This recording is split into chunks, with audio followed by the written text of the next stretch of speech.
हम नाम लेने वाले नहीं हैं, नाम प्रकट होगा। यही सिद्धांत मानना चाहिए।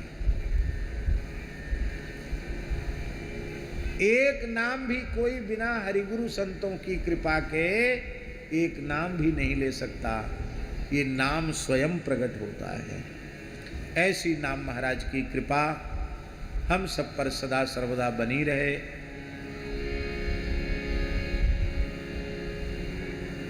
ये जो अधिक मास पुरुषोत्तम मास है, ये संक्रांति वर्जित मास है।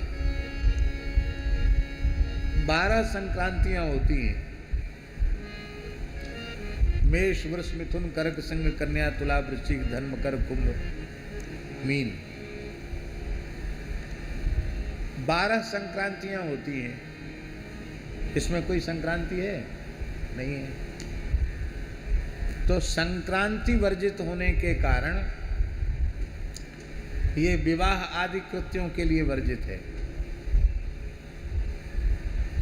तो ये बनाया ही क्यों? थोड़ा थोड़ा इकट्ठा करके, छांट करके, समय को बढ़ा करके 1 महीने का समय बनाया। किस लिए बनाया? क्योंकि हिरण्यकशिपु ने ब्रह्मा जी से वरदान मांग लिया था कि आपके बनाए हुए 12 महीनों में से किसी भी महीने में मेरी मृत्यु न हो। तो ठाकुर जी ने कहा हम 13वां महीना भी बना सकते हैं। तो 2.5-3 साल में अधिक मास आता है। तो थोड़ा थोड़ा समय सबका काट छांट करके 1 महीने का समय निकाल दिया जाता है। वो पुरुषोत्तम मास हो जाता है। तो वो वैशाख अधिक था।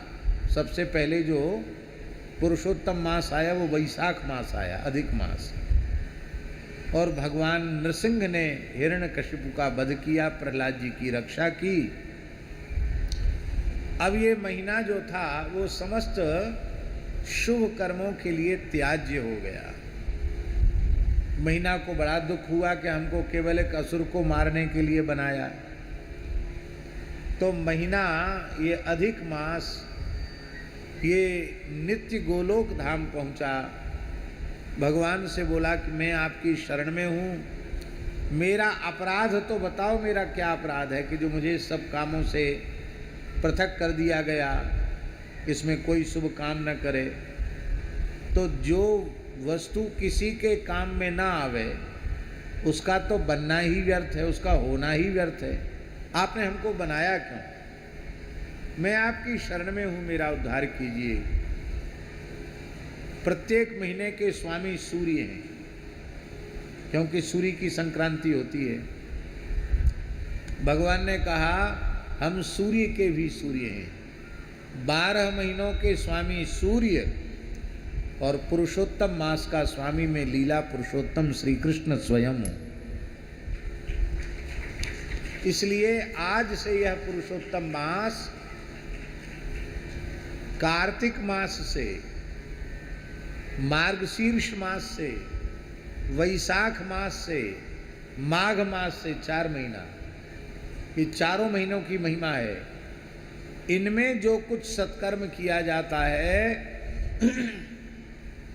उससे हजारों गुना अधिक पुण्य केवल पुरुषोत्तम मास में करने से हो जाए। एक वाक्य बहुत प्रसिद्ध है, आप लोगों को भी याद होगा, अधिकस्याधिकम फलम। क्या? अधिकस्याधिकम फलम, बोले अधिक का अधिक होता है। अब लोगों में प्रचलन में हो गई बात। हम आपसे पूछते हैं कि इस अधिकस्याधिकम फलम को आप दाल बनाते समय लगाओगे कि इसमें थोड़ा नमक और ज़्यादा डाल दें, क्योंकि अधिकस्याधिकम फलम, तो 1 घूंट दाल पीने लायक रह जाएगी। सब्जी में मिर्चा नमक ज़्यादा डाल दो, अधिकस्याधिकम फलम, तो खाने लायक नहीं रह जाएगा। खीर भी 1 सेर बनी है और 5 सेर शक्कर डाल दो कि अधिकस्याधिकम फलम, तो वो ज़्यादा मीठा डालने पर खीर भी खाने योग्य नहीं रह जाएगी। तो संसार में ऐसी कौन सी जगह जिसे अधिकस्याधिकम फलम? केवल और केवल भजन ऐसा है जिसके बारे में ये सूत्र घटित होता है, अधिकस्य अधिकम फलम। इसलिए इस पुरुषोत्तम मास में यहाँ तक लिखा है कि आप जिस गांव में रहते हैं उस गांव की नित्य परिक्रमा करें, और तीर्थ की परिक्रमा का अवसर मिल जाए तो क्या कहना है। हम वृंदावन से जड़खोर गोधाम आ रहे थे तो इधर डीग से लेकर के और खोह गांव तक इतनी भयंकर धूप में बिना छाता के हजारों की संख्या में ब्रजवासी जो 84 की परिक्रमा कर रहे, हमारे मन में तो आ रहा था कि हम तो गाड़ी में बैठ के घूम रहे हैं, सच्चे साधु तो ये हैं, धन्य है इनकी श्रद्धा। और प्रायः ब्रज में कोई ऐसा गांव नहीं रहता अधिक में जो डंडौती न कर ले, परिक्रमा न कर ले, कुछ न कुछ विशेष भजन साधन न कर ले। ये कितने सौभाग्य की बात है। तो पहले कथा हो जाती गिड़ोह गांव में तो पुरुषोत्तम तो नहीं मिलता, लेकिन ठाकुर जी जो कुछ निश्चय करते हैं वो उत्तम ही होता है। भगवान के सभी विधान मंगलमय हैं। अब इस एक कथा का पुण्य हजारों कथाओं के बराबर हो गया। और हमें तो सच्ची बात है ब्रज के गांव में बैठने में बड़ा सुख मिलता है।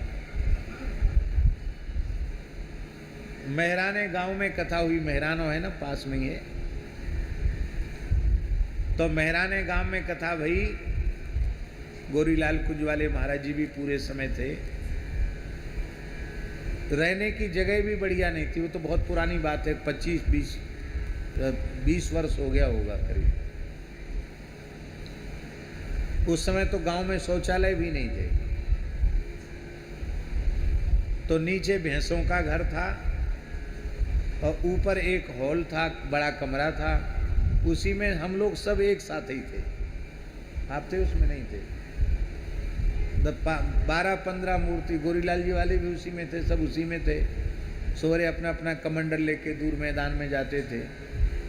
किसी के ट्यूबवेल पे जाके नहाते, फिर प्रेम से कथा होती।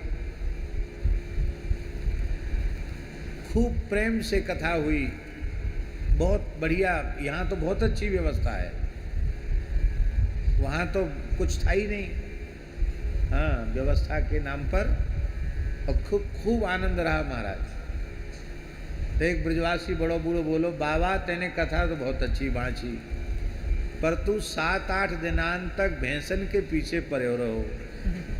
हम बार बार कहते थे ना, गैया पालो ब्रजवासी हो, भैंस मत पालो, गैया पालो।